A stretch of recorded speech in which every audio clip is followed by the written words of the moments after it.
soon they lie forgot. The sun comes up tomorrow. All of them, all of them, all of them turn to naught. I'm a singer of verses. What should be my prize?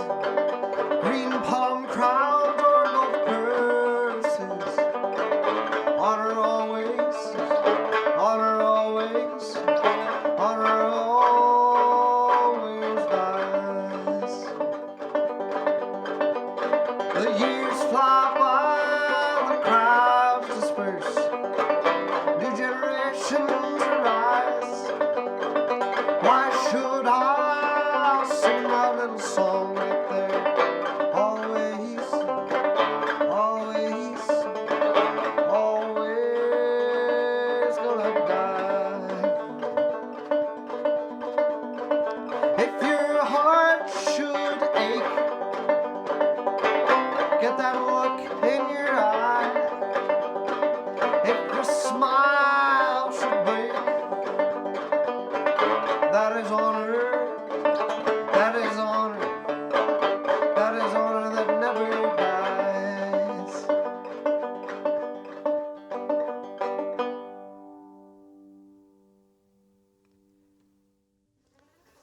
Well, my friends, welcome back. I'm honored. I'm honored to have you back at the Songster Hour. And I think I got a real nice Songster Hour for you this time.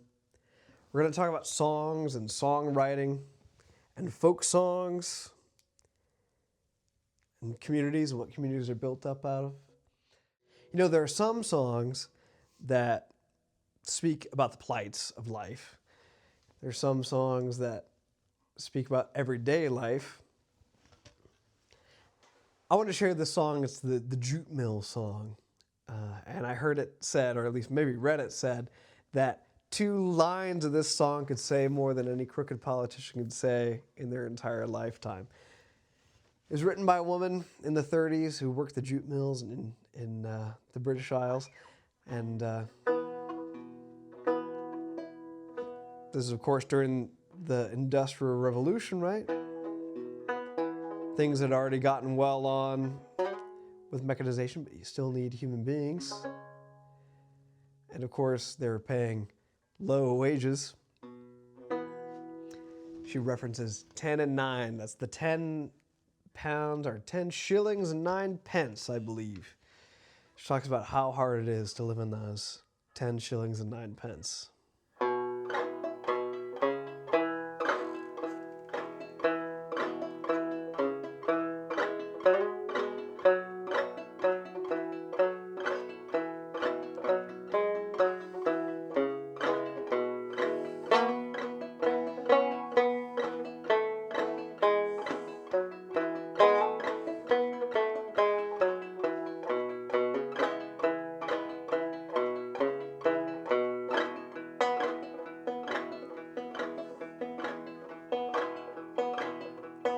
Oh dear me, the mill's going fast. Oh, we shifters cannot get a rest. Tilting bobbins coarse and fine, they make you work for sure, all off of 10 and 9.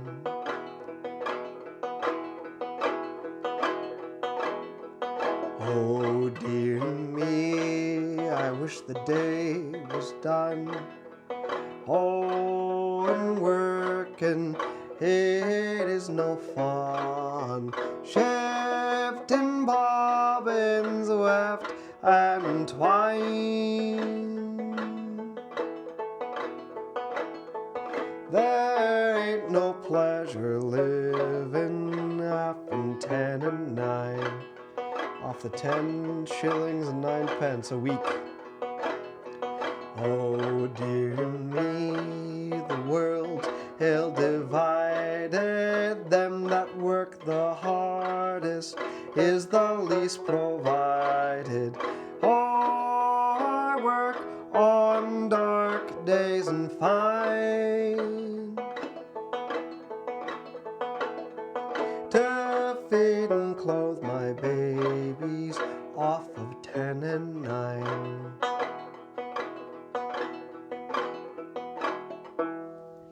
Well, that song was either sung by jute weavers or people who really cared about jute weavers.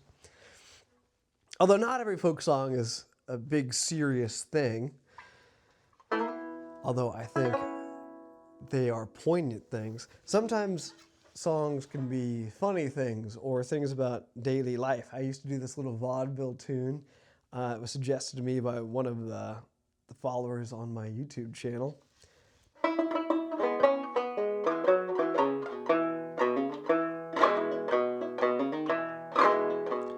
I started on a journey about a year ago to a little town called Morrow in the state of Ohio. I've never been much of a traveler, and I really didn't know that Morrow was the hardest place I'd ever tried to go. I went down to the station for a ticket and applied for tips regarding Morrow, not expecting to be beguiled. I said I'd like to go tomorrow and return no later than tomorrow, for I haven't time to burn. He said, now friend, now let me see if I have heard you right. You'd like to go tomorrow and return tomorrow night. You should have gone tomorrow yesterday and back today, for the train that goes tomorrow is a mile upon its way. If you had gone tomorrow yesterday, now don't you see, you could have got tomorrow and returned today at 3. For the train today, tomorrow, if the schedule is right, today it goes tomorrow and returns tomorrow night. I said, my friend, now let me see, you're talking through your hat.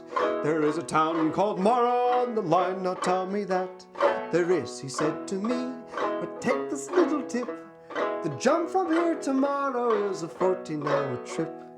If you had gone tomorrow today at 8:45, at 10:30 tomorrow is the time you shall arrive. So if from here to Morrow is a 14-hour jump, how can you get tomorrow and get back today, you chump? Well, it's quite a funny song. And again, it comes from the vaudeville time. Of course, plays on wordplay and lyricism. But songs, these folk songs can be genuinely funny. I think, though, folk songs play a certain kind of beautiful trick on us.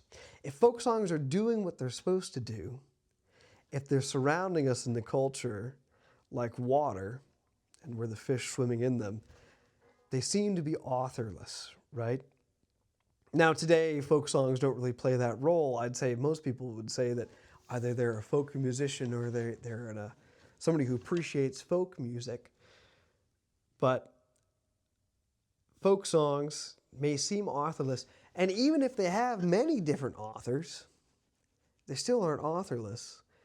Somebody still sat down and wrote the song or played the song for the first time, even if it was one of those songs that comes from way back, many different players, many different iterations, many different sets of lyrics. Somebody sat down and played it for the first time. So folk songs and songwriting, they're really tied together. And today I'm going to have my friend Paul Kotheimer on the show. Paul is a poet, an enjoyer of poetry, a songwriter, and probably most importantly for me, a member of my local community here in Champaign-Urbana, and really a major supporter of the music scene. Paul and I met at the Hootenanny. We'll talk a little bit about that. Talk about Paul's music, songwriting. But I think most importantly, we'll talk about the roles that song plays as self-expression, and really those songs, how do we get our feelings into songs, especially when it's difficult. And how songs can be about something, but transcend a particular thing. I actually wanted to share maybe as one last song before I bring Paul on, one of those songs that for me and for somebody who's really dear to me kind of transcends the thing it's about. It's really a song for us.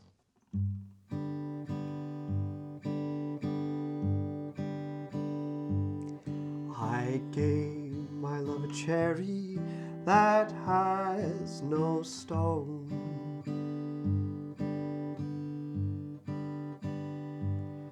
I gave my love a chicken that has no bone. I told my love a story that has no end.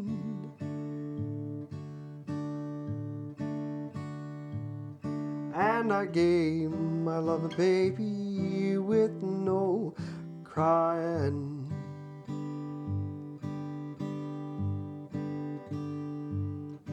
Oh, a cherry, when it's blooming, it has no stone.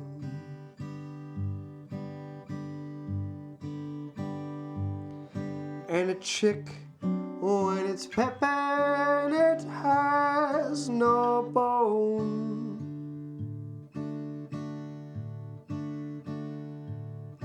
And a baby, when it's sleeping, it has no crying.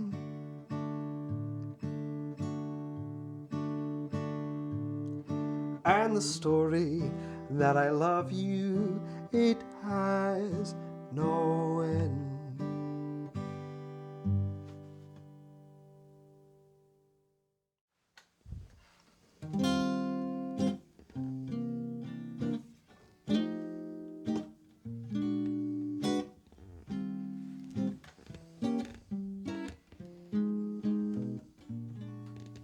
Let's hang. Yeah, you and me. Let's swing a little thing without a care in the world, and our bills paid too. Woo-hoo. At least until Tuesday. Let's blow it off. No need to even give it a second thought. It doesn't even have to rhyme. You know we worked more than enough. And now it's past. Fuck this shit o'clock. Yeah, I just said that 'cause that's what time it is. So let's relax and just forget about those little aches and all those pains. Whoa, whoa, whoa, those pains. Let's kick back and kick it and think of all the sweet, sweet hearts and friends, good friends that keep you from going crazy. And let's dance. Maybe let those who wish to make romance, baby. Hey, get a room, you two, and take a world of care off your mind, dear friend of mine. And let's hang and take it nice and easy.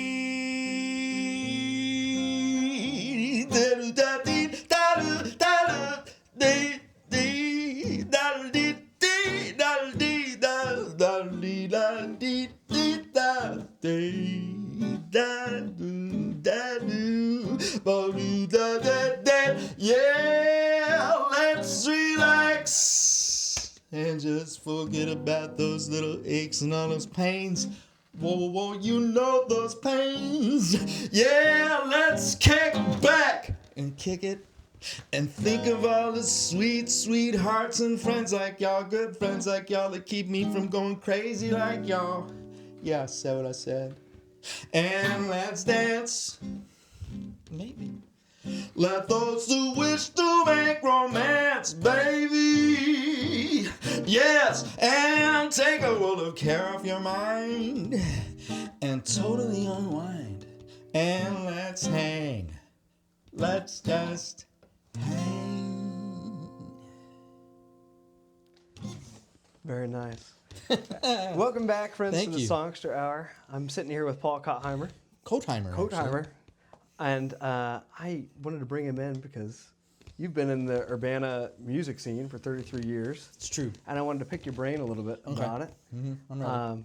And yeah, you've seen a lot of different people in the Sure, scene, yeah. a lot of different sounds. Mm-hmm. Yeah, I could start at the top. I mean, like in 1993, I came to Champaign-Urbana because I thought I was going to get a PhD in comparative literature, and that lasted exactly one semester. And during that semester, a few things were happening. Number one, the building that I was in for school happened to be right across the street from the Red Herring Coffee House and the Channing Murray Foundation. And at that time, the Red Herring was having open mics on a Thursday evening. And there was a guy who lived up top in the Belfry. His name was John Davis. And he was running those open mic nights. And I met him. Espresso Royale on that corner near Red Herring was the same as it is today. And so a lot of people would hang out there. And I met him there, and I started sort of helping him out. I don't know. I hope I was more of a help than a hindrance. I was in my mid-20s, and I had ideas. Some of them were not great ideas. But it was a really good gang, I mean, to fast forward to the way Hootenanny is today at the Rose Bowl, it's a similar situation. People are there every week. You get to know each other's material. You start to form little bands and duos and trios together. You start to learn cover songs together, and a really cute scene starts to develop. And that's what happened in the mid-90s at the Red Herring Coffee House. Not the first time that a folk scene emerged at the Red Herring. I mean, the Red Herring is steeped in history going back many, many decades. And from there, the other thing that was happening at that exact same time was that the grunge movement was causing record labels to go looking for acts. Yeah. And so bands like Poster Children and Hum and Menthol, all during that same couple year period in the mid-90s, all got kind of discovered, got up one level, started touring nationally. And at the time I was like, well, that's the same music scene as this music scene. But I just didn't really wrap my brain around the fact that, no, that's a completely different music scene from what I do. They play super loud. They got humongous amplifiers, and they're headed toward indie rock radio in a way that acoustic music kind of wasn't.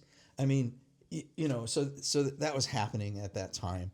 And sort of from there, I feel like I was a little bit alone as a solo acoustic performer in town for a while, or maybe it felt that way at the time, but it wasn't really true. I mean, Angie Heaton was doing similar things. I don't know if you ever heard of her music. No, I haven't. But she was a superstar, and she died of cancer in 2022. And we all remember Angie whenever we see a comb on the ground. I don't know if you heard that one before. Out there in the audience, see a comb on the ground, you think of Angie Heaton. And let's see what else was going on. I kind of want to pick your brain about I feel like the sound of that was probably different than the sounds that you hear at the Rose Bowl now. The Rose Bowl is kind of held together, I'd say, with like a folk nucleus, but any sound is welcome. But also, I've just noticed a wide range of sounds in your songs and your music. So maybe tell us about the different, kind of your journey through different sounds. That's interesting. Okay, sure. I mean, like, when I was a teenager, it was the 80s. And so I was in an 80s mode, Yeah. I mean, I had big hair, and I wanted to be David Bowie or something like that. And or any kind of new wave music.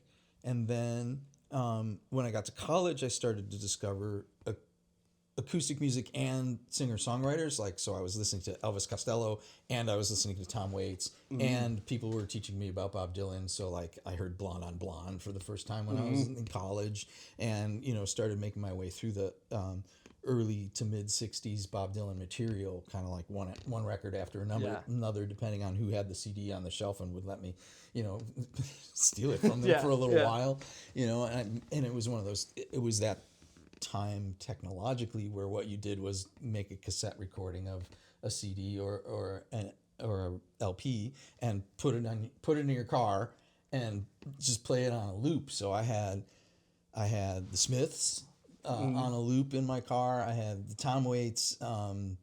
What's the one? Small Change? I had that on a loop for like probably 2 years. Yeah. As a college dropout, and then after that, I was in Chicago before I came here, and like Liz Phair started to get famous, and so I was kind of paying attention to that sort of thing. It was like indie songwriter with like garage rock production, so that was an influence on what I did in the 90s. And then from there, one of the things that happened in Champaign-Urbana was I met people who were pretty committed political folk songwriters. My friends Rick Burkhart and Andy Griesevich and I formed a group called the Prince Mishkins, and then they went on as a duo because they moved to San Diego together and ended up touring nationwide, playing political folk songs with people like Charlie King, Ann Feeney. I think I met Ann Feeney. I don't know if you've ever heard of her. No, she's a political songwriter, again, who died of cancer.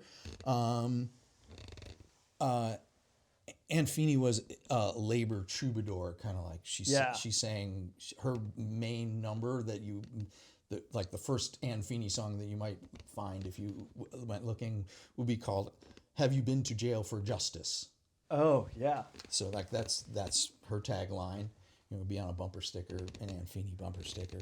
It was great to meet her. I think she was here for CU Folk and Roots 1 year, maybe 10 years ago. I know she was because we went out to dinner together. Anyway. Yeah. But yeah, that line condenses a lot of the ethos of that, of those singer-songwriters that you're around. Oh, sure. Yeah. So like I knew where political music fit in the mix. It's always been a tough thing for me to choose between, like, am I writing political songs or am I writing personal and poetic lyrics? And the answer is yes. Whatever comes up today is what I need to write about. And so, I kind of work with that. Let's see, where else are we going with this? I might be jumping a lot in your life, but please. So were you there when the Hootenanny first started about 15 years ago? I think I might have missed the first season of Hootenanny. What I remember is I had a friend named Russell Clark, and he and I would play music together some in the early 2000s when he was here in town doing his music degree.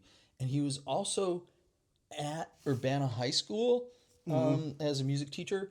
I think he was at Urbana High School when Sam Payne was a high school student. Yeah. I don't quote me on that because I'm not exactly sure if that's true. In context, one of the founders of the Hootenanny, right? Sam Payne, great guitar player, award-winning bluegrass flat picker. So it could be that they knew each other from before there was such a thing as Hootenanny, and that they had like a bluegrass night maybe on a Tuesday in the early 2010s, and that morphed into Hootenanny. And so like at the start I was not going because I was like, well, that's a bluegrass jam and I don't know any bluegrass tunes. Yeah. And I didn't own an upright bass yet. Yeah. But that was like one of my goals in life. I was like, I want to play upright bass. Yeah. Well, then you get invited to everybody exactly, and everything. Exactly. Right? Yeah. That's that I sort of knew that would be the one's fate. If you're into acoustic music and you own an upright bass and you can play it somewhat in tune, then you can play with anybody and they'll just go. And then you're like, oh, we're all on the same page. No problem. So anyway, just to rewind a little bit. So there was a predecessor of Hootenanny, and that was Bluegrass Jam. And I'm pretty sure that Dustin Norder was involved in that. And Sam Payne and the two of them moved to Mondays, you'd have to ask them what happened there. But so anyway, I started going like in 2013, and like I wasn't quite sure whether my original material would work. I was also like coming off of a few years of just being a dad, and like wasn't really getting gigs very much, and so it was kind of like, I think I remember the first couple times I played at Hootenanny, I sat down because I was like, I haven't stood up to play music in a very long time. And so I was like, that was one of the things I was working on at Hootenanny week after week in like 2013 was like, okay, can I get my chops back to where I can like play standing up and do that? You're lucky because you're a dad and a bluegrass superstar at the same time, and you seem to have a really good support system where you don't have to put it down while you have it. Is the other people in my life who make it possible. Yeah. I'm not saying that I didn't have support when I was being a dad and being a stepdad, but it just kind of like took up a lot of mental energy and time. And I think at the time it was kind of new to me that I was working an 8 o'clock in the morning school job. So anyway, long story short, the reason that I wasn't right there on day one of Hootenanny is because of external family things and sort of a bump in the road of my career. But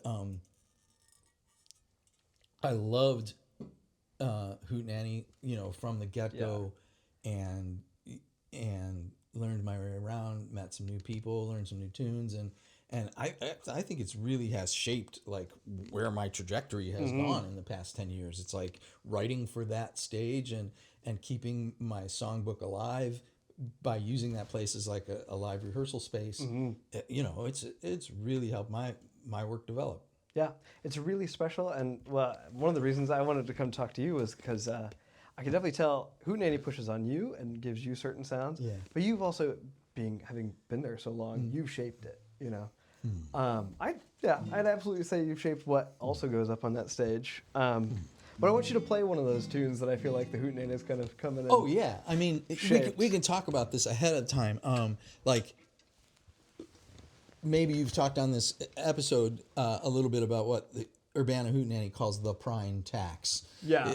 That every time you sing at Hootenanny, you have to do at least one John Prine song. Well, I've been wanting to write songs that are like John Prine songs, since the 90s, since somebody first said, you haven't heard of John Prine, here, get to work, son. Ever since then, it's been important to me to check the Prine-o-meter on anything I write for authenticity and trueness to the heart kind of thing. Anyway, this song is definitely has a John Prine flavor and John Prine influence in it. You'll hear it in the first pair of rhymes, I think. I mean, I was really thinking WWJPD, what would John Prine do? Or WWJPW, what would John Prine write? And as I came through this song, it's called My Life Ain't Like That at All. And it starts with a well. You want to sing well with me? Yeah. Well, nobody ever told me that I looked just like the face on the barbershop poster. But you and me, hun, we could have more fun than sticking a fork in the toaster. You could light up the town in your rhinestone gown, and I'll be the clown that'll follow you around. But my life ain't like that at all. I seen the writing on the wall. You can sing it in the kitchen, I will sing it in the hall, singing my life ain't like that at all.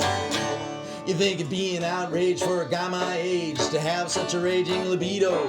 We could have some fun underneath the cummerbund in a Canadian tuxedo. In the middle of the night or in broad daylight, we could do it out of spite, make the neighbors uptight. But my life ain't like that at all. You can't buy it at the shopping mall, but you can sing it in the kitchen. I will sing it in the hall, singing my life ain't like that at all. Oh, woe is me, I won't never be the Cavalier six-pack of beer, fella there in every single channel of your TV. But don't despair. Shit, I don't care. You know that California suntan son of a bitch, he ain't never really ever been there. He's just broadcasted through the air. And there's a reason that your haircut never quite looks like the fella in the barbershop poster. He ain't never gonna ever be somebody else, and if you ask me, it's cause he ain't supposed to. So grab yourself a beer, take a look in the mirror, here's a kick in the rear, get your ass in gear, cause your life ain't like that at all. Your pride won't be coming before it falls. I ain't one of them redneck mothers up against the wall singing, my life ain't like that at all. Ooh. Yeah. Yeah. I really like that one because it strikes. It's one of your. You talked about your songwriting philosophy a little bit off camera, Okay. but it's neither a comedic song, but it is a very high energy song. Mm-hmm. But before I get into the songwriting, you know, I've never been to your studio, but I do understand that you're a studio proprietor. A home studio Yeah. proprietor, not a commercial studio, not a studio with an hourly rate. No. Yeah, yeah. But yeah, I have a home studio. Yeah. And I love it. I've been recording music in the same room for about 23 years over in East Urbana.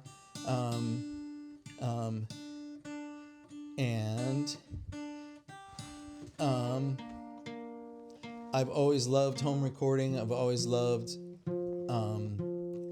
both the experimental aspect of it, of like, well, how many layers of me can I stack up on top of each other and make a weird musical arrangement sandwich, and then also the super intimacy of something like this, where it's like all live, straight on in. In the olden days, straight to tape. Yeah. And the real feel of, you know, people vibing in the room.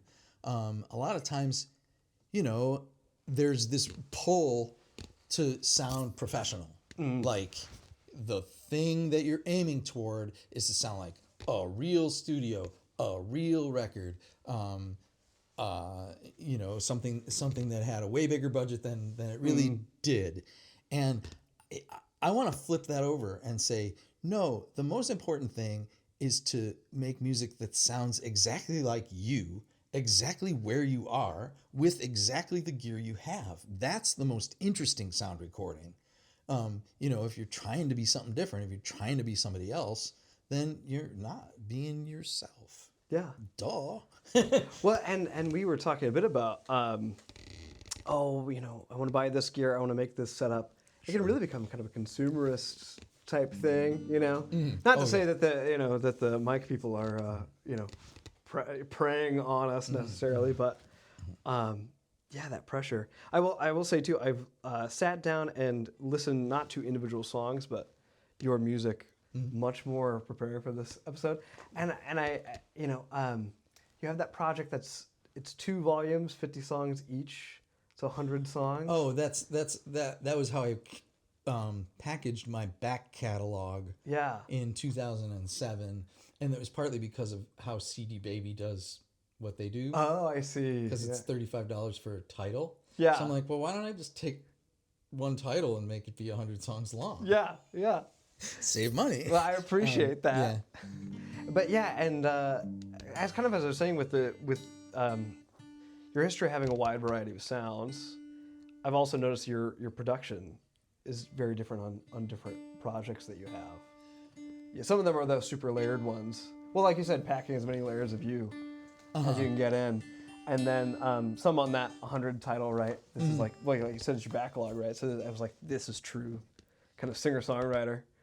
But you told me that you have a DIY or die ethos. Yeah, sure. Yeah, tell me about that. What exactly does it mean? Well, it's funny because I remember in the 90s when I first started saying DIY, like it was a thing that was very underground. If you said DIY to someone, they're like, what does that stand for? Like, seriously. Yeah. And now it's so mainstream that people use it for like scrapbooking and stuff. Yeah. Or for home repairs or for, cooking recipes and canning your own vegetables or whatever. Those are all things that are thought of as DIY. Do it yourself. But the DIY ethos, when it's applied to the music making, is number one, that you're taking on all these aspects of your music career at the same time and juggling them. Things like sending out booking contacts and doing your own album artwork and doing your own record, produce, mix, master, package, promote, every aspect of what a music career is these days. As much as possible, you and your scrappy band of friends do it your own self, and I guess there was a time when, or maybe it's still true, that some people are like, well, the idea of making music at the beginning of your career is you get signed to a label, and then the label takes on whatever, promotion, management, booking, packaging, and, brand identity.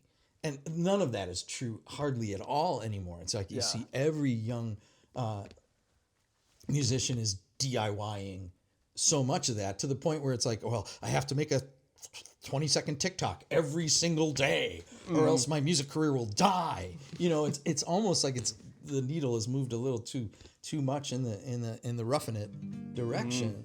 And then the sad part in the current setup is all those extremely creative young people DIY their asses off, and then some artificial intelligence company comes and scrapes the content and steals the vibe.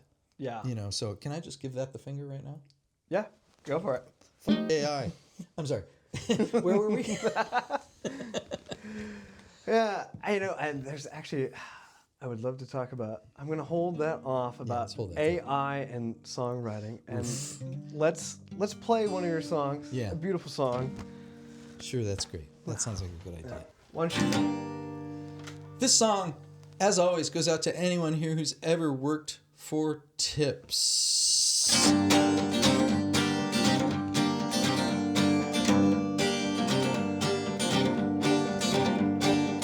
The night shift manager, that dickweed, we almost got into a fight. He said that we should keep the whole thing to ourselves, and we said, no way, Trevor, man, it just ain't right. 'Cause no one knows for sure when it was left here. It might have just been a mistake. I personally came this close to ripping it in half, because I mean, how could it not have been a fake? But then I stopped, it had that money paper feel. I said, hey, wait, you guys, this Benjamin is real. That's right, it was $100 bill in the tip jar. It was $100 bill in the tip jar.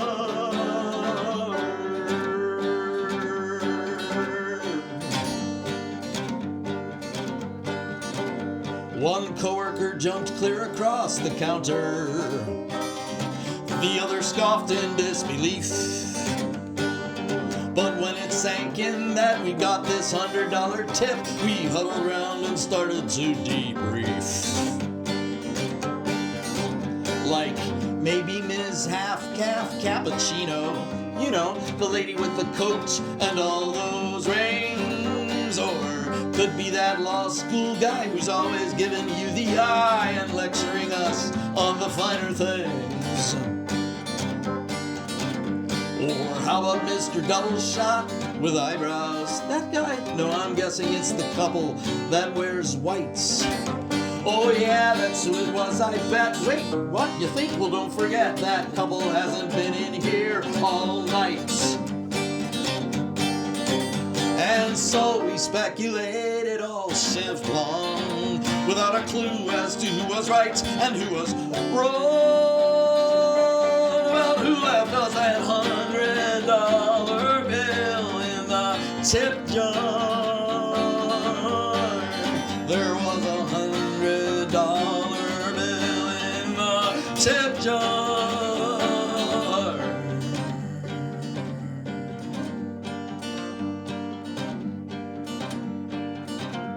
As you might guess, my story has an ending. You might imagine it does not end well. You might think that this sudden pulse of vast and untold riches sends all of us poor baristas straight to hell. Well, the truth is that our C note landed safely in our all-staff gratuity accounts. And every one of us who works at the 5th Street Espresso Hut got an even cut of fair and square amounts. Let's see, $100 divide by 33. That's $3.03 for me. And each one of my colleagues from that $100 bill in the tip jar. There really was $100 bill in the tip jar. And that's the story of the $100 bill in the tip jar.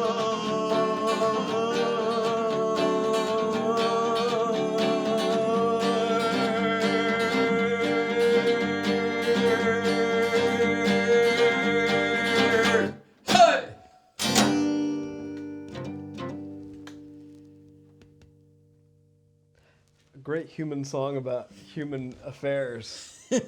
Yes, there are no Martians in that song whatsoever. Or maybe, you never know with coffee shop workers. Yeah. Well, I think the big ghost in the room, the big thing that I've been trying to get to is your songwriting and your songwriting philosophy. Oh, thank you. And I feel like there's probably more to go into that than we can fit in this small space. But I've always noticed your songs, they have a tie to poetry. Some of them are very funny, some of them are political, some are very emotional. So I hope that's enough of a springboard. Just kind of tell us. Well, I mean, TBH, when I was in high school, I wanted to be a short story writer. I thought I was going to college for creative writing, and that never really gelled. I studied literature in college and started studying literature as a grad student. And I really like to write. I write whenever I can. Sometimes it's just like the feeling isn't there, but most of the time it's just like pen, paper, go. Pen, paper, go. There's nothing else that's necessary. I have led some songwriting workshops, and in them, the focus is on storytelling, and getting into the emotional moment. I do a lot of kind of like just poetic nuts and bolts discipline work. Like the rhymes have to actually rhyme. I'm for myself, other people, like if you want to slip around and have a rhyme, then go ahead and rhyme away. But I try to be a stickler for real rhymes. I really work on like geeky stuff like counting syllables and figuring out where the musical downbeat falls, or where the melodic cadence matches the lyrical line, making sure that match really works and really feels good. And I think that's the other thing too, is like I have an awful lot of material. It's like I don't owe anybody any more songs, but I want more. I want to keep going. And so as I work on a piece of a work in progress, like the thing that keeps me from just saying, oh, well, that was a 30-second fragment, it goes in the back of the notebook and gets forgotten or just gets turned into compost that might come out later or might not. You know, the songwriting is very much that process from what I hear from almost everyone around me. It's like you write a 20-second fragment. I mean, you don't know where it's going. Am I keeping just this? Is it turning into something else? Is this the seed that becomes a bigger thing?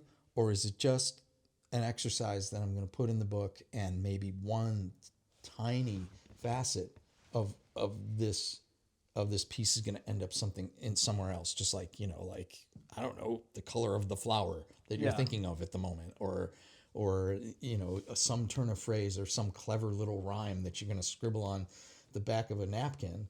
You know, maybe that's the thing that you're going to keep and it's going to come back later. You have to be open to all of those, all of those parts of the creative process. And then you kind of also have to have an organizational system, you know, because like you could have a bazillion little fragments, but they don't make a finished product unless you get out the glue, right? Yeah. So your organizational system, do you have like a bucket of, here are my rhymes that I know are good, but I don't know where they fit. Here's my images. Do you have like a big file folder with labels? No, I have a mess. What I don't have that a lot of songwriters do is the notes app on your phone or the voice memo thing on your phone. Like, there was a short time when I was like, oh yeah, sing it to your phone. That makes perfect sense. I'll just make that part of my process. But somehow it just never became part of my habit, because like I'd been a songwriter already for a long time before I had, you know, a phone with a voice memo feature. I'm not even sure if I know how to use my voice memo feature on my phone. But yeah, I have a separate device that's like the equivalent of a sing it to your phone demo. Yeah. I have a little device on a microphone stand. And if I want to record a 30-second fragment, I can press record on that and keep it. I'm usually pretty good at keeping the current fragments in progress, like somewhere where I can find them. Like they either live on the music stand or like on my nightstand or on the music stand at the piano or right next to me at the dining room table. So it's one of those four places, and I can usually remember from one session to the next where I left it, and it's not very often that I'll sit down to do something and not be like, oh, this is 3/4 done by the time I stand up and walk away from it. I take it back. I think the other thing that we should talk about in the songwriting process is there's a cycle that goes from, it's kind of like you could think of the first step of the cycle is I just finished a new release, got a big batch of songs done, out, on CD, streaming on Bandcamp, ready to rumble. So now the bucket is empty and it's to start over. And so from there's usually like a period of months or maybe even a year when it's just like little fortune cookie length pieces that sit around here and there and everywhere. It's like, what am I going to make my next record about? What's it going to be? What's the center of gravity? Where's it going to go? So I'm not just writing songs. I'm hopefully writing a new record. Yeah, you're thinking on that record level. Yeah. You know, and I don't always know like where it's going, because like there's probably going to be 2 or 3 years of living my life that's going to happen in that process. So you have to accept that, like, well, if I knew where it was going, that would mean my life was pretty boring, because, you know, there have to be surprises, you know, just in the process of living one's life. So right now I'm not really far along. Like my most recent full length was just over a year ago. And I'm still kind of like, well, I've got a few songs, but they don't fit together at all. They don't really make a record, you know? I mean, and I could just say, well, here's the mess. Here's the most recent 5 or 6 songs. That's an EP, put it out. Because that's the great thing about Bandcamp, is that it lets you do that. And it's like, well, if I want to tack 5 more songs on there a year from now, I can do that. or if I want to leave it as is and move on, I can, there's lots of flexibility there. So I guess that's more like the album composing process. But yeah, individual songs, oh man, for me, it's really about being in the emotional zone, about whatever topic, whether it's love and loss, or whether it's political outrage, or whether it's the story of someone's life. You need to be in the zone, and you need to like feel it. It's like I don't know what it is about, like, well, if I'm just sitting there and I'm doing it for my own self without any outside pressure, if it feels right, it's right. And if it doesn't, then it's like, let's put a question mark next to that, a little question mark. And so probably it's just a matter of like developing your own taste in things. It's just like, here's what I like, and here's what makes me feel good, and that's what I'm going to stick with. It's being true to yourself. Now, speaking about kind of being in the zone, I do have one question, and like I said, there's more that you could say than we have time for, but I find the songs about things that are important to us, like the real emotional ballads, or for the political songs, those are the ones that come easily to me, right? It's actually the happy boppy, or I'd say in your case, the very humorous songs that are hard. But how do the humorous songs hang together with these kind of bearing your soul out type songs? Well, for me, it's kind of like the same way that I construct a set list. I mean, I think we talked about this before we rolled camera. It's just like, I like to have, balance, yin yang. Like, I don't want to pummel the audience with hard topic after hard topic. I want to give people a moment of comic relief. I want to acknowledge the fact that like life is made out of both of these components. It's not all just sad, and sadder, and apocalypse and the end and doom. As much as it may feel that way on certain days of the week, and I also feel like there's a certain amount of learning that happens that's not really easy to articulate, that happens in the course of performing in front of an audience. They're like, okay, if I pull out a song and I get like top-notch reaction, everyone's like, oh my God, I can't believe that song.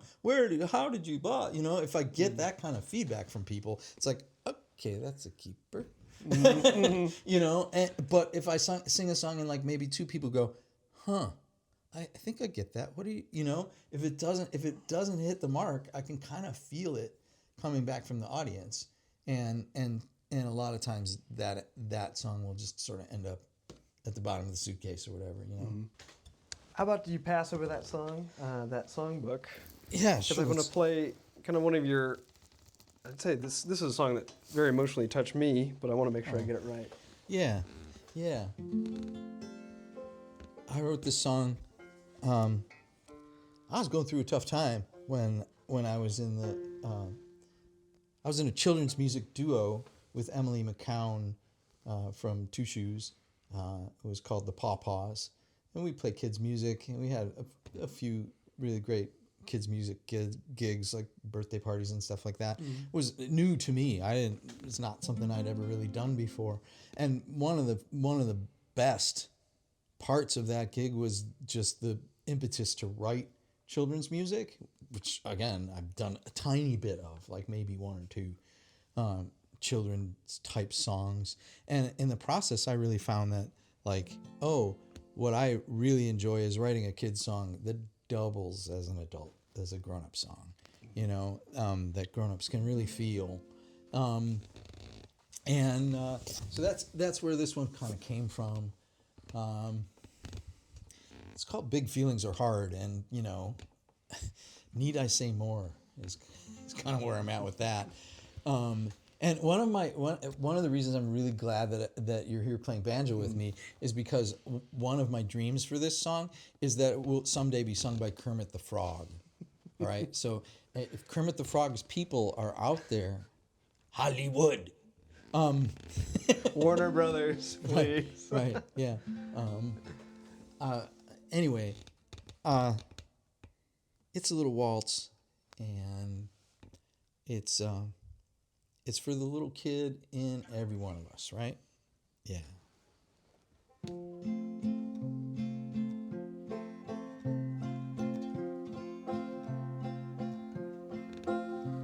Oh, sometimes your feelings are rough like a rock, or a bug in your eye, or a twig in your sock. And you can sit down in the green grass and pour out your shoe and take stock.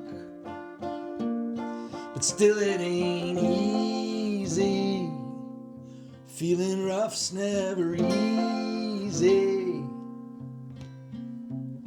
And sometimes your feelings are as big as a boulder. It's glued down to your neck or tied up to your shoulder. And I can tell you, dear child, it gets easier as you get older. But guess what? It doesn't. Big feelings are hard. And sometimes your feelings are as big as the sky. You could climb to the top of a mountain and fly.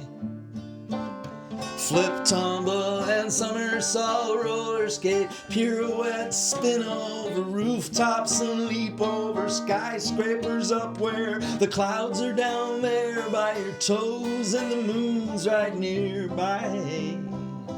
Yeah, well, that's pretty high.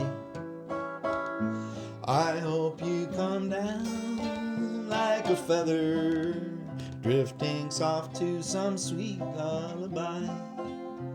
Mm-hmm. Mm-hmm. Mm-hmm.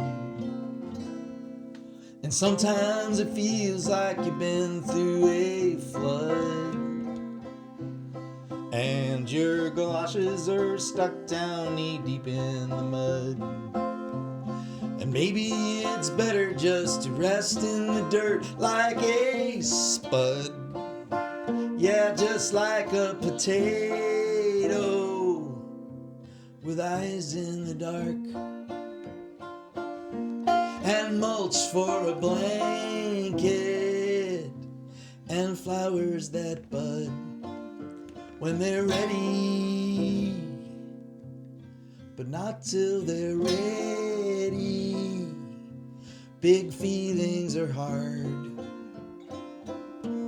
but we could take it easy. Big feelings are hard,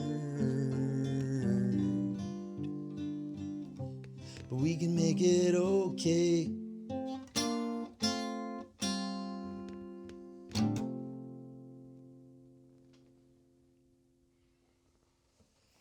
That one really did touch me when I had to sit down and start learning it and turning the words over in my mind. Well, that's sweet. Sweet of you to say, Dad. I hope your kid digs the Pawpaws record some year. Yeah. Next year. This is somewhat of an open-ended question, but it ties back to how we started our conversation. Kind of with more of a bird's eye view than I have. All right. What do you think really holds the Urbana or Shambana music scene together? Okay. Well, it's not money. It's mutual trust. I mean, the thing that holds any community together is mutual trust. Mm-hmm. It's people saying the other person in this equation is not trying to squeeze me dry, is not trying to screw me over.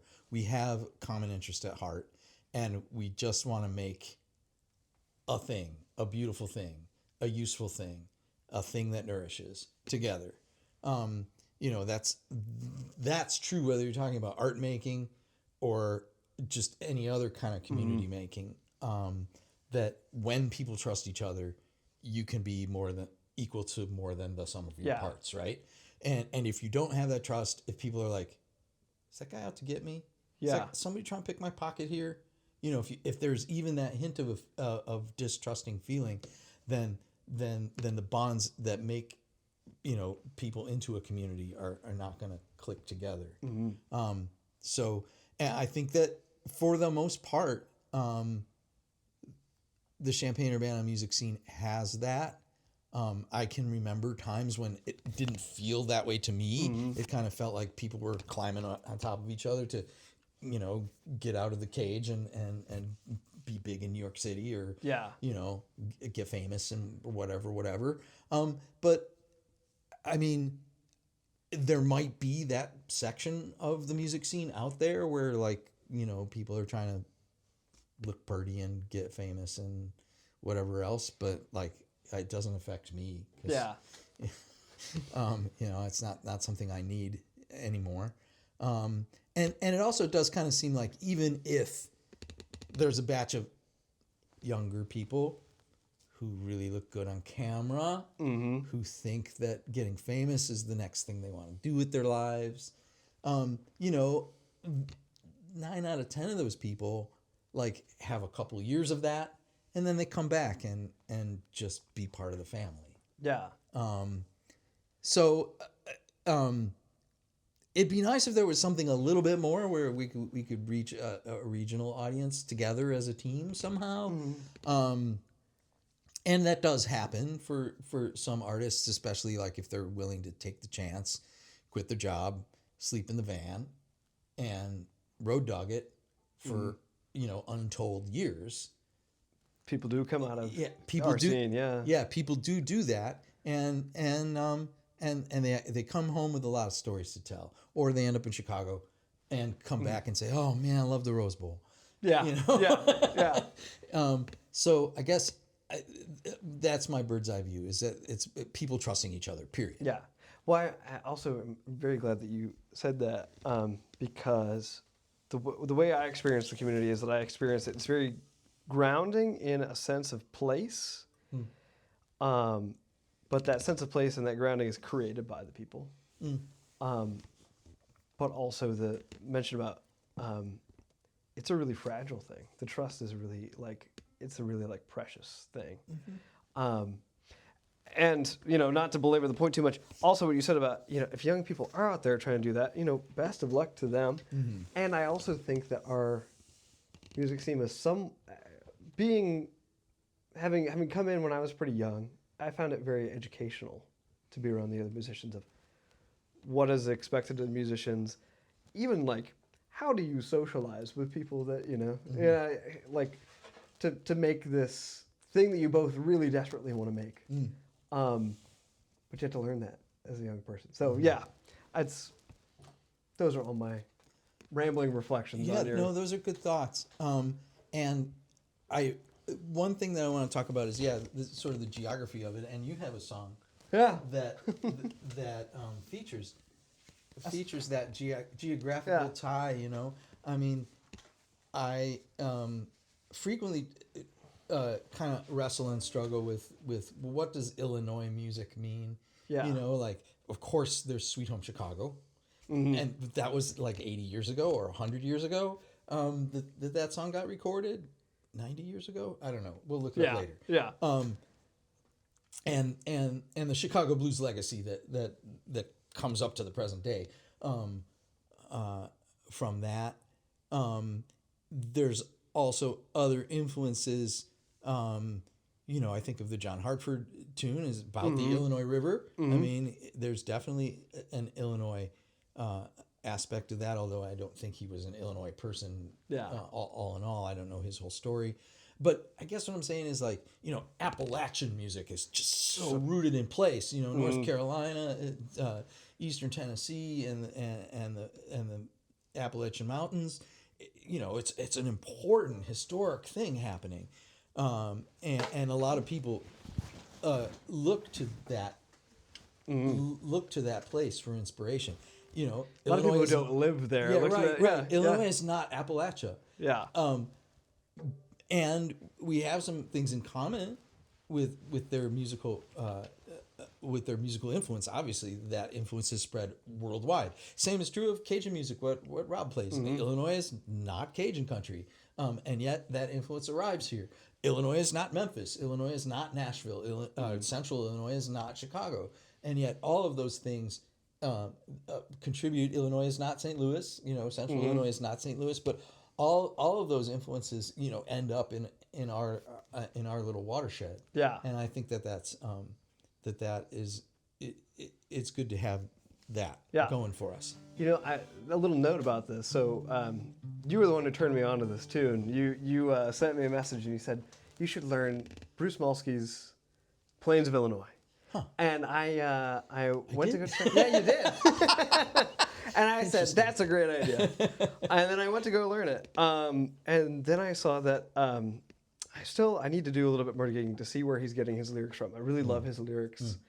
It's a story about kind of one of these classic stories of, I'll marry you, but then you go away and then you find out that the person's married. I remember that version. Yeah, this version is different. This version is different, and something that I think you'll find very interesting, funny about this version. So this is very pro Illinois. It's kind of like an early Illinois propaganda song.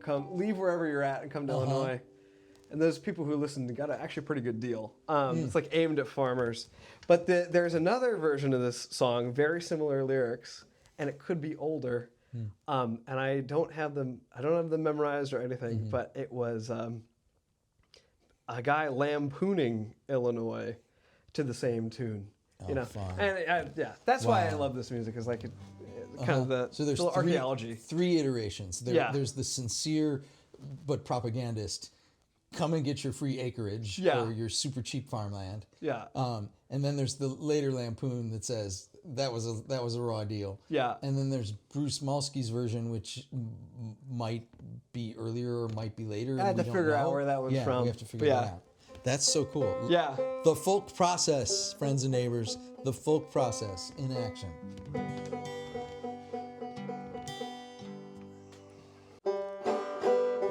Come haul ye good old farmers who on your plow depend.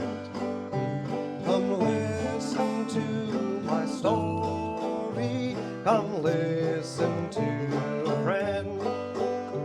Oh, leave the fields of your childhood, you enterprising boys. Come travel west and south. Plains of Illinois.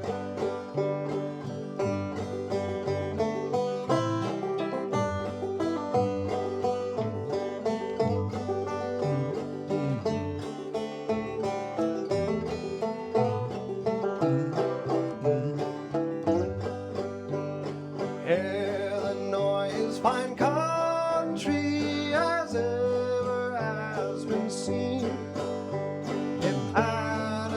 Traveled over that place, perhaps he would say the same.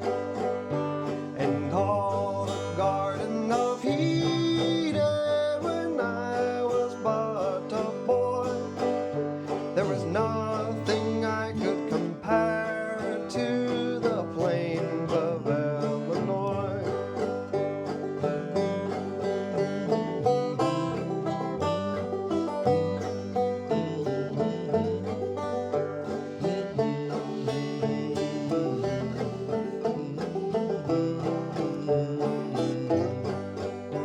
Perhaps you have a few acres that by your friends abide.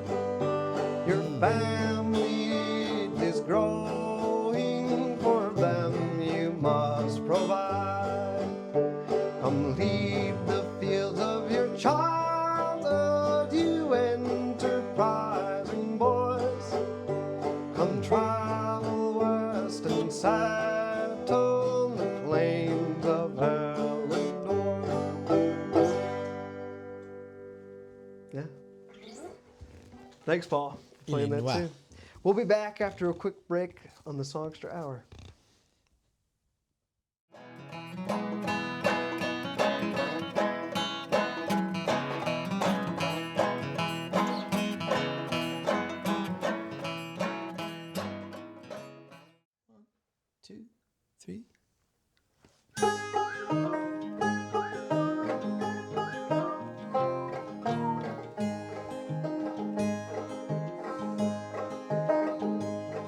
Well, I'll sing you a song, and it's not very long. It's about a young man who never did wrong. Suddenly he died one day. The reason why no one could say.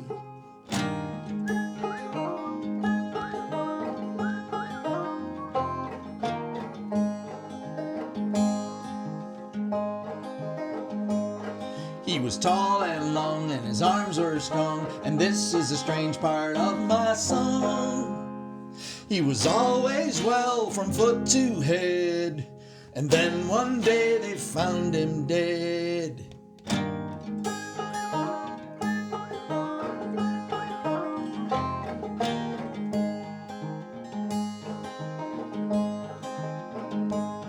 Yes, they found him dead, or so I'm told, and his eyes were closed and his heart was cold.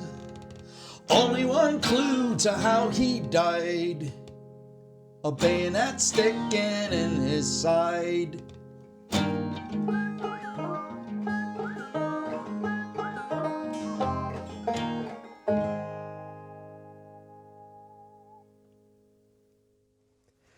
Now that one was from when Pete Seeger was playing with the Almanac Singers. Yeah. Yeah, and we've talked a lot about political folk writing, but also just the identity of folk. Yeah. So, in your opinion, what does it mean to be a folk musician? Because obviously, we're not exactly. We've made these connections to Appalachian music, but we're not Bill Monroe coming out making bluegrass out of some folk tradition. Mm-hmm. We're not marketing it, but we're also not kind of sitting down at our, aunt and uncle's knee and learning to fiddle or whatever. Mm-hmm. Yeah. So what does it mean to be a folk musician? Yeah, it is complicated. I want to just backtrack and talk a little bit more about the song. Yeah. The thing that I noticed that I didn't really have a full focus on when I first learned that song was Pete Seeger was 21 when he wrote that song. He was draft eligible when he wrote that song. And World War II was brewing when he wrote that song. Mm-hmm. So a little bit of context to it, that it's not just an anti-war song, but it's an anti-war song that impacted him, particularly as a pretty young guy. Mm-hmm. He was in uniform probably within months of when that recording got made. Mm-hmm. So I think that's one particular thing about folk music is it's tied to the present moment. Yeah. Sure, there are a lot of people who embody historic folk music who are trying to live or bring to life a music that is 100 years old or even more. I know I have a lot of great folk music friends who sing British Isles folk music that, for all I know, is 500 years old or 1,000 years old. Mm-hmm. And also, folk music is about this contemporary moment. And for me, that means that includes a lot of things that don't sound like folk music in great big quotation marks. Mm-hmm. For me, it includes punk rock.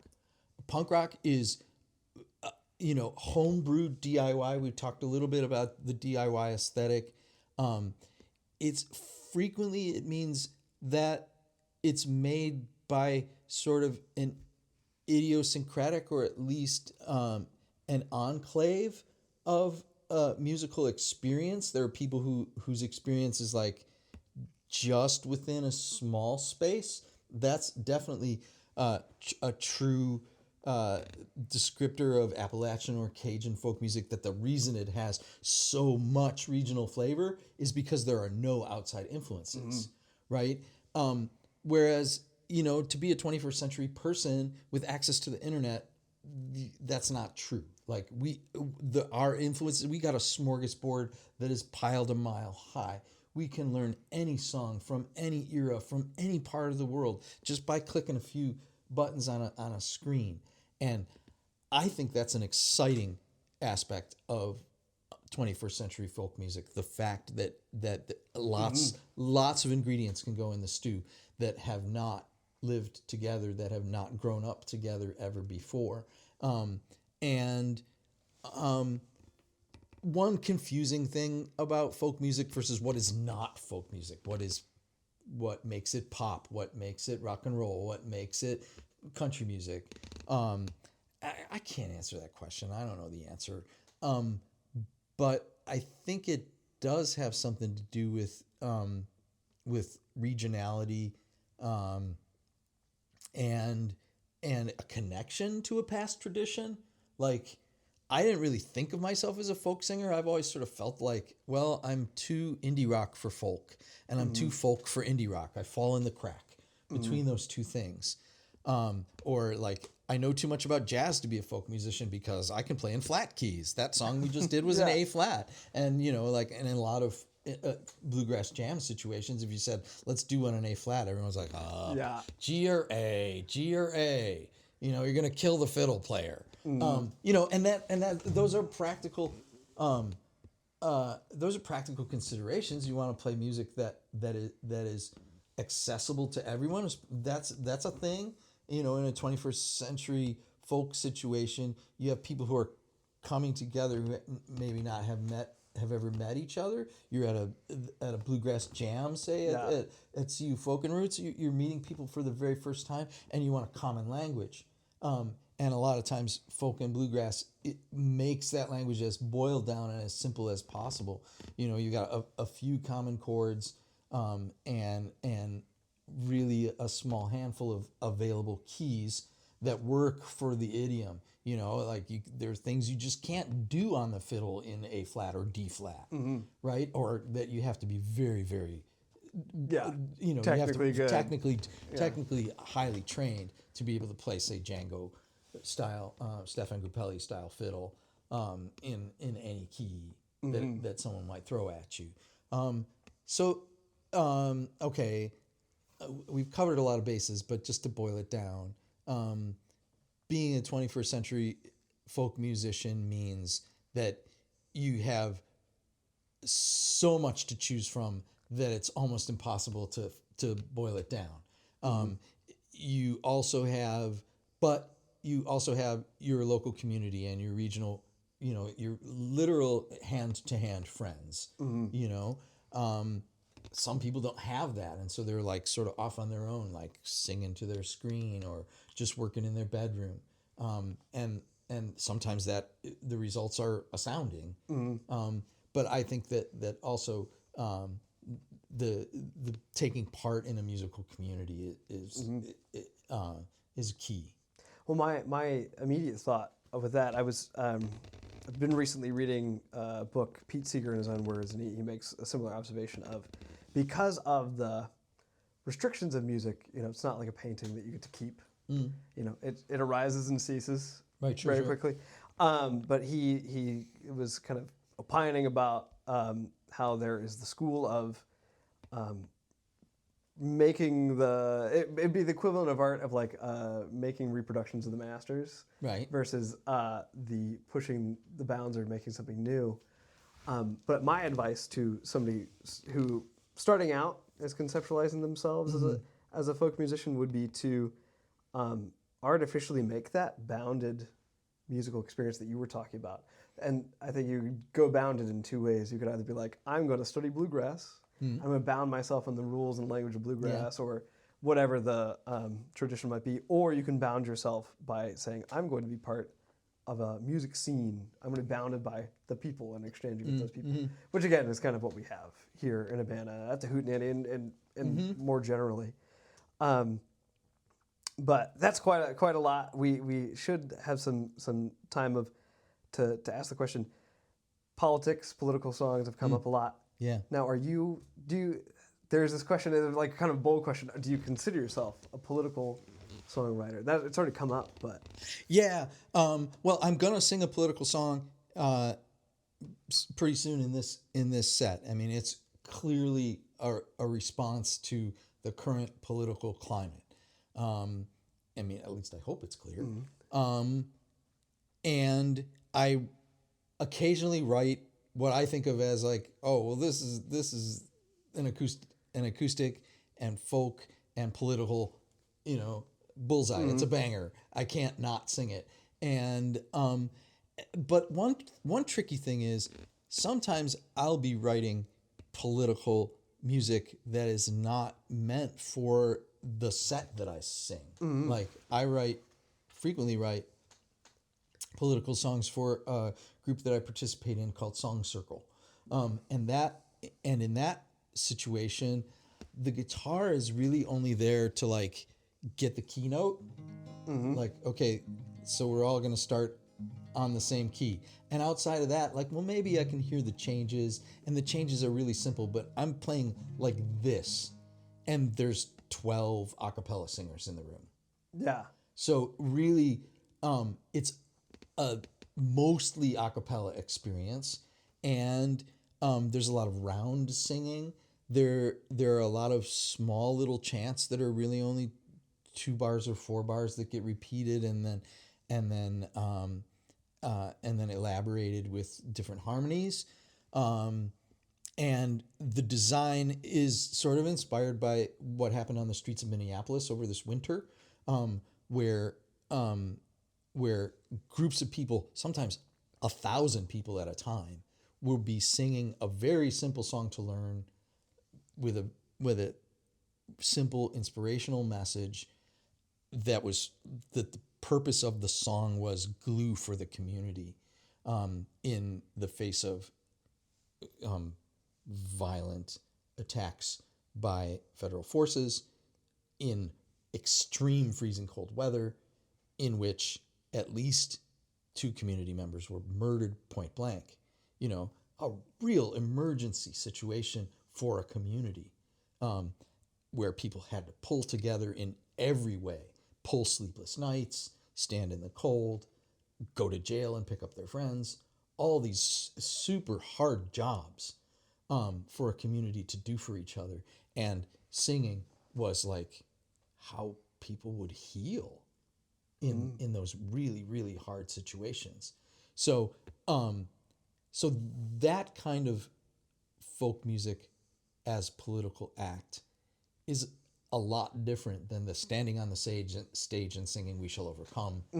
You know, even though that act could be part of the other thing that I just described, but so like that kind of song circle orientation is different than a hootenanny, is different than a solo singer-songwriter gig, and I really enjoy doing that as another aspect of the music I make. So there's a song that you shared with me called Isaiah Hunt that I assume came out of a similar context as the Song Circle. I want you to share it here and maybe talk a little bit about it. Yeah. Well, Isaiah Hunt was not really written as a Song Circle song. It was written before I was involved in Song Circle things. I wrote it in 2023 pretty much as a direct response to a really tragic piece of gun violence that happened not far from downtown Urbana, and I just try and be real gentle with it because there are real people involved. Isaiah Hunt is a real kid. He should be 27 years old right now, but he's not. He died in a gunfight right there in downtown Urbana, and it's super sad. But I guess I should just swing in and play the song and hopefully do it justice. That's what I want to do.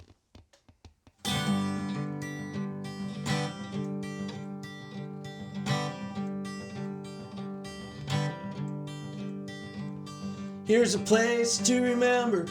Here is a place to grieve and rest. Here's someone courageous, teenager in her high-vis bicycle vest. Here's a song for Isaiah, crying out above the Boneyard Creek. Here's a song for the Beatitudes, blessed are the meek.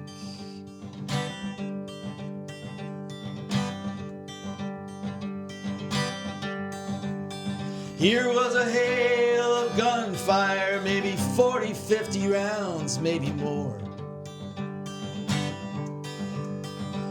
Oh, and here comes the ambulance in the aftermath of that shootout at the liquor store. Oh, and here's a little flag that marks where someone threw their gun down on the ground. Here's a stray shell casing the investigators never found.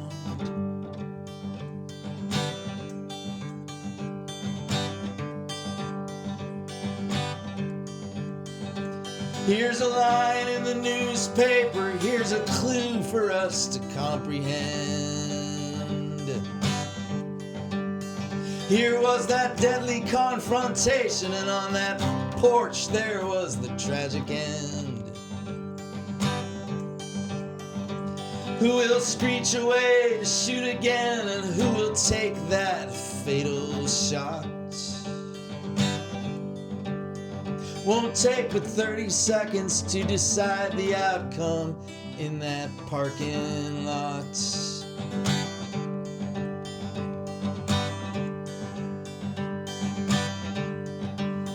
But why? How come this has to happen? Why must the children and their grandmothers weep? Why all these gunshots in the nighttime? Why these nightmares that torment our sleep? I sure don't know, but when a bullet hits an artery, you bleed until you can't bleed anymore. July the 30th, 3:23 a.m., Isaiah Hunt was 24.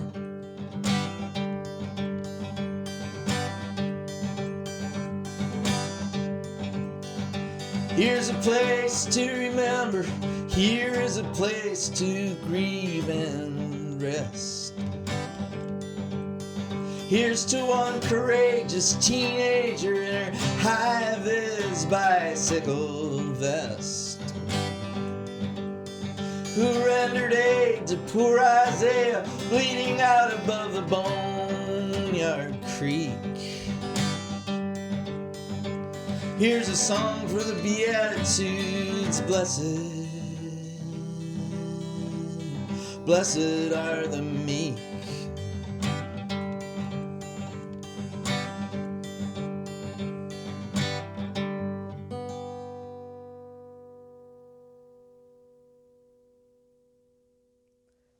It's really difficult to talk about these sorts of songs, and I'm glad that you just jumped into it, because the music itself is kind of what does it justice, right? And there's also something difficult about bringing this up in the context of political songs, because the individual suffering seems to transcend that label, right? You saw I kind of was dancing around that label. I get what you're saying. Yeah. I get what you're saying. Yeah, I mean, Isaiah Hunt is I don't think of it as a song that makes a political statement as loudly as it makes a statement of personal grief. Yeah. I mean, definitely if you carry it in the direction that it points, there's a political repercussion there. But yeah, it's really about the kid, and the situation, and it's a particularly powerful song to sing, at the Rose Bowl or coming up soon. I'll be singing at Cloud Mountain, like right there on Water Street, where like the Boneyard is right across the street from there, and the porch where Isaiah Hunt died is like almost in view from that spot. So I'm feeling some feels as I get ready to sing that song this Wednesday at Cloud Mountain. It's going to be like, all right, but I think it's important to do it there. So that, to me, it's about the local, about the incident, and like, if you're a person who writes, being with that moment, being with that incident, and really letting the emotion of it like work on you. Like, I'm a dad. My kid was 19 when this happened. so I could really feel it. And so I think that's, it's really hard to say like, oh, you want to be a songwriter? Go out and feel things that are full of grief and full of rage and full of, feel all the feels. But I mean, that's part of the formula. It's like to just really put your humanity in the crossfire. I mean, that's not a good metaphor to go with this song, but I didn't intend it that way. But like, yeah. Well, something I just want to say about this, I've written a lot of songs like this that never make it out of my songwriting room, because I can get very hyper. It's difficult. It's a difficult kind of thing to write about. But maybe to pull it back to some of the songwriting, I have such trouble writing songs like the songs that you write without coming off as a little hokey. Do you have any advice to songwriters that are having issues like that? I think the advice is the same that other kinds of writers receive, and that is read a ton, write a lot, and there are some exercises about how to get vulnerable with your writing and how to like go all the way into your own emotions, all the way into your own memories, and tell stories that are like really authentic. And I'll just, it's a long story, but I'll just mention Linda Berry. She is originally a cartoonist, and was responsible for a weekly cartoon called Ernie Pook's Comique, Comeek. But now she's a teacher of arts, like in cross disciplinary teacher at UW-Madison, and she has several books that are sort of graphic novel style because she's kept her practice as a cartoonist in her teaching.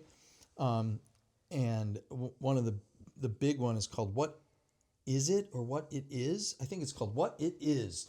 And you'll see it's like the cover is really whimsical. There's like an octopus and a monkey that smokes cigarettes and like all these kind of really whimsical characters.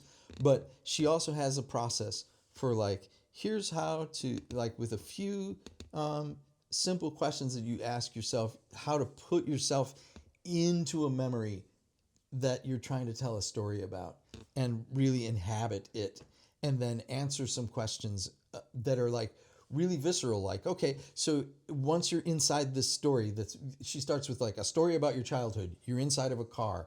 What's part of the car are you sitting in? What's to your left? What's to your right? What's above you? Who else is there with you? And from questions like that, it really helps you like get all the way into storytelling mode. And she also has a method where you start with the page with a big X on it. And then you write on that? Yeah, because the idea is that don't expect yourself to write any single thing that's going to be a final draft thing. This is all scribble pad. And then from there, you can build out. So these are methods that I introduced when I taught the songwriting class, and there are things that I work with when I can. I love to sit down and I would love to go to Wisconsin and be in Linda Berry's class. So if anybody wants to send me to UW-Madison, I'd love to go. Anyway, what if I do this song and we take a little break and then we do the last song? Yeah, let's go ahead and do it. Yeah. So speaking of political music, this is the one that's really truly about this political moment. I wrote it in the first weeks of February 2025, and that things seemed really bleak that month. I mean, for friends of mine and myself. And so I wanted to write a little song of hope, and that line landed in this song. As I said, it's called One Little Baby Bird.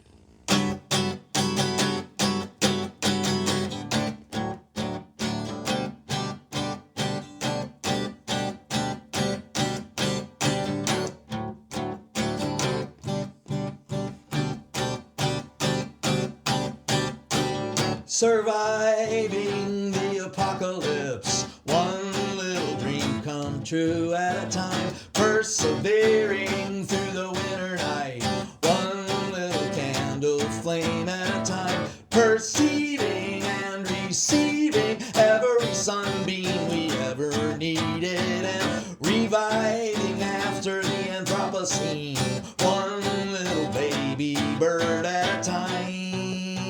One little baby bird.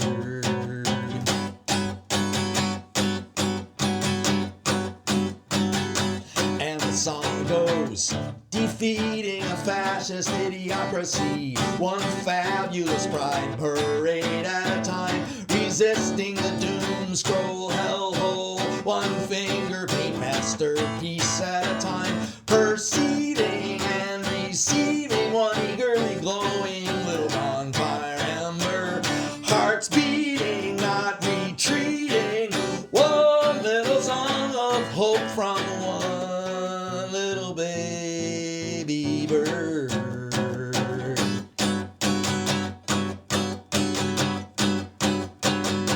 And the song goes, surviving the apocalypse, one little dream come true at a time. Defeating a fascist idiocracy, one glorious pride parade at a time. Perceiving and receiving all of the earthly things we need to keep these hearts beating, not retreating.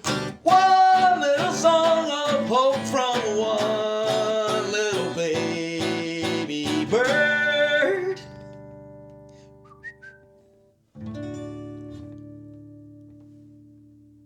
Tweet, tweet. Mm-hmm. Thank you. Let's take a little break. Yeah.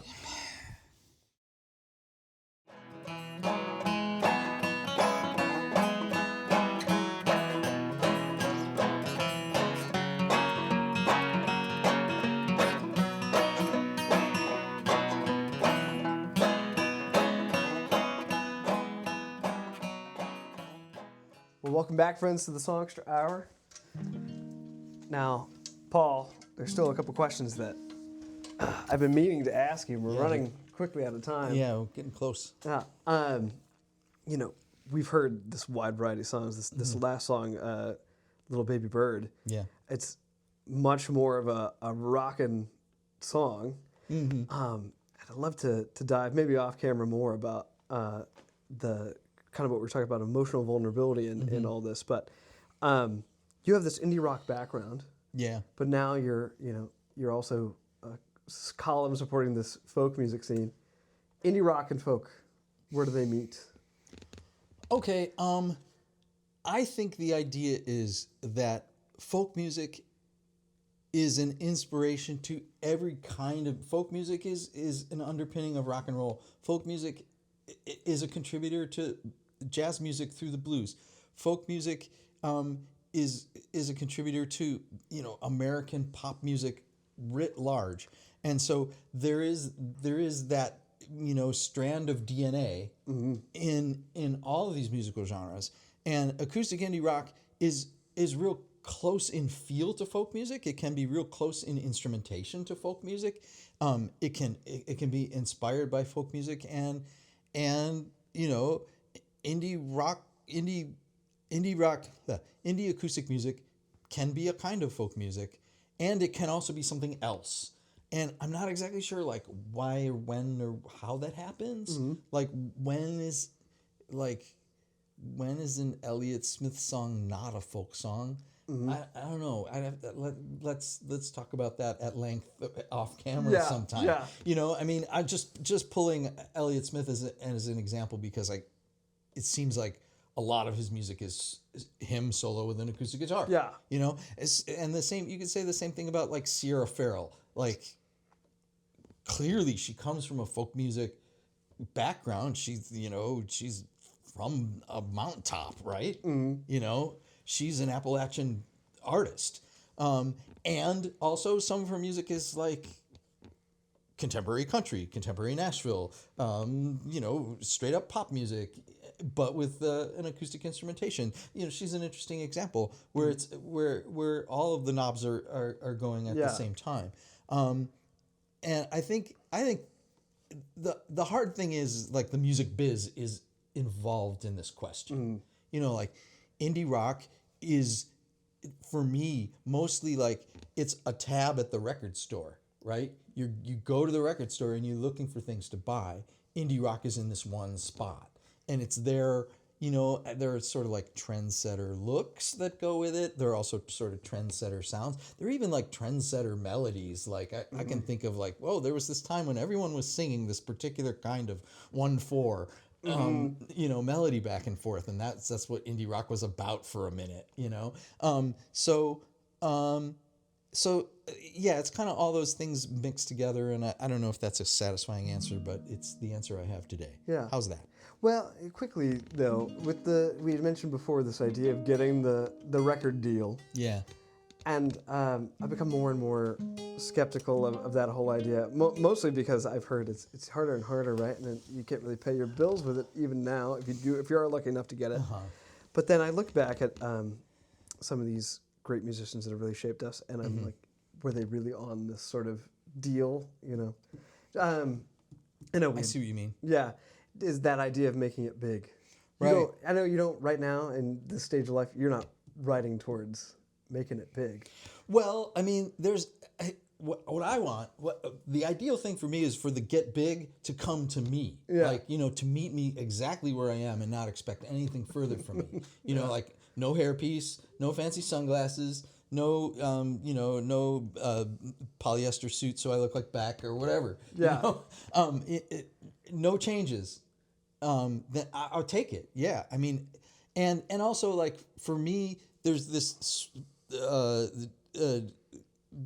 schism between being a writer and being a performing artist. Like, do I, as a performing artist, want to like get shoved in a van and toured around the country and have to play an exhausting tour schedule like Willie Carlisle is doing right now? I mean, Willie Carlisle is a pretty good parallel to like, do I want his career? Nope. That I would be dead exhausted in a week and a half if I had to do that. But my songs don't have to sleep in the van. My songs can go on tour without me. My songs can go on tour after I'm dead. So there is that. I would love for my work to reach a wider and wider audience. That's big. Yeah. That constitutes getting big for me. Yeah. So let's play a song that's very you, very Urbana. Heard many times at the Urbana Hootenanny to kind of this song, end it all off. Yeah, I'll tell you though that this song is not quite 30 years old, but it's a song from the late 90s, and I wrote it about a particular porch swing, and that porch swing is not on that porch anymore because the house that was attached to the porch is not there anymore. But the sweet thing about it is where the house that had the porch swing used to be is now a really lovely community garden right next to the Cunningham Township offices. The song's called Precious and Silly, and I wrote it in 1998. It goes like this.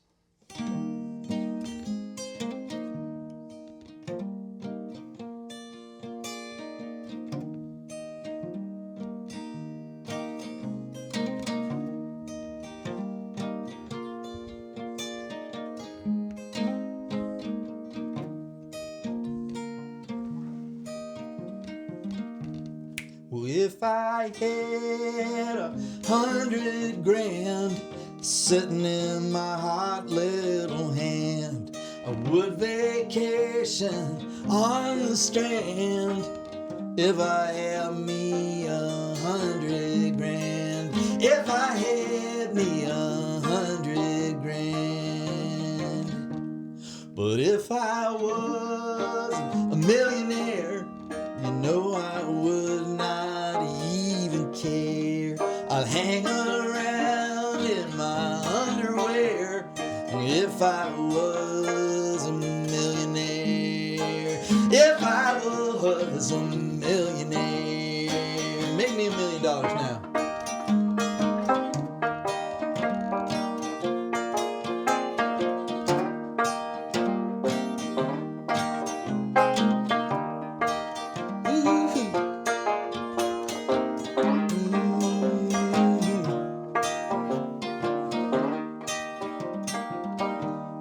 I could play the slide guitar, I would not need no fancy car. I'd be a grand old Opry star if I could just play the slide guitar. If I could play that slide guitar.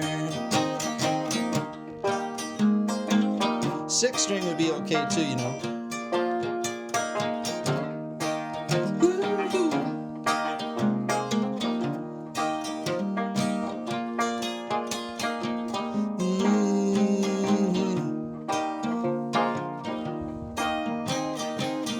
But if you would stay here in my bed, I think I just might ease your head.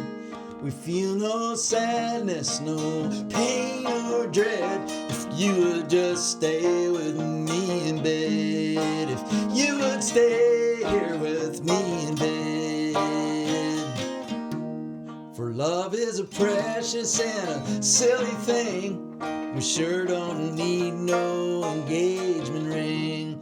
We sit out on the front porch swing, just you and me and an old 6-string. And when we can't think of words to sing, we'll sing love is a precious and a silly thing. Love is a precious and a silly thing. Love is a precious and a silly thing. Love is a precious and a silly thing. Yeah, yeah, yeah. Yeah, yeah, yeah. Love is a precious and a silly thing.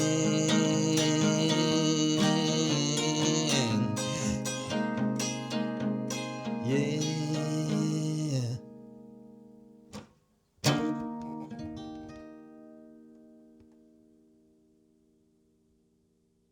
Thank you.